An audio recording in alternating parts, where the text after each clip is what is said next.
ఓం శ్రీ నరసింహాయ నమః. నరసింహ శతకంలోని 17వ పద్యం.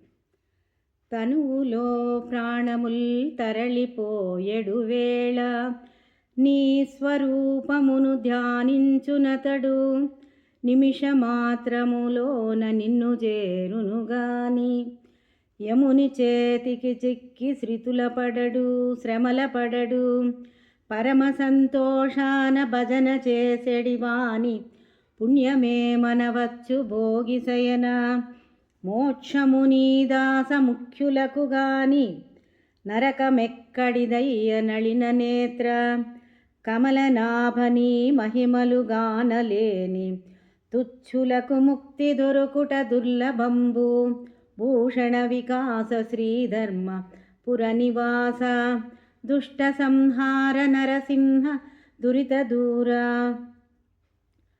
ఈ శరీరములో ప్రాణములు వెళ్ళిపోయేటప్పుడు నీ స్వరూపాన్ని అంటే భగవన్నామస్మరణ చేసే అతడు నిన్ను మాత్రమే చేరుతాడు. యముడి చేతికి దొరికి అనేక శ్రమలు పడలేడు. అలాగే పరమ సంతోషంతో భజన చేసేటివాడు పుణ్యము కలుగుతుంది. నీ దాసులందరికీ కూడా మోక్షము లభిస్తుంది. నరకము లేదయ్యా. కమలనాభ, కమలమును నాభినందు కలిగినవాడా, నీ మహిమలను అంటే తెలుసుకోలేనటువంటి కొంతమందికి ముక్తి దొరకుట దుర్లభము.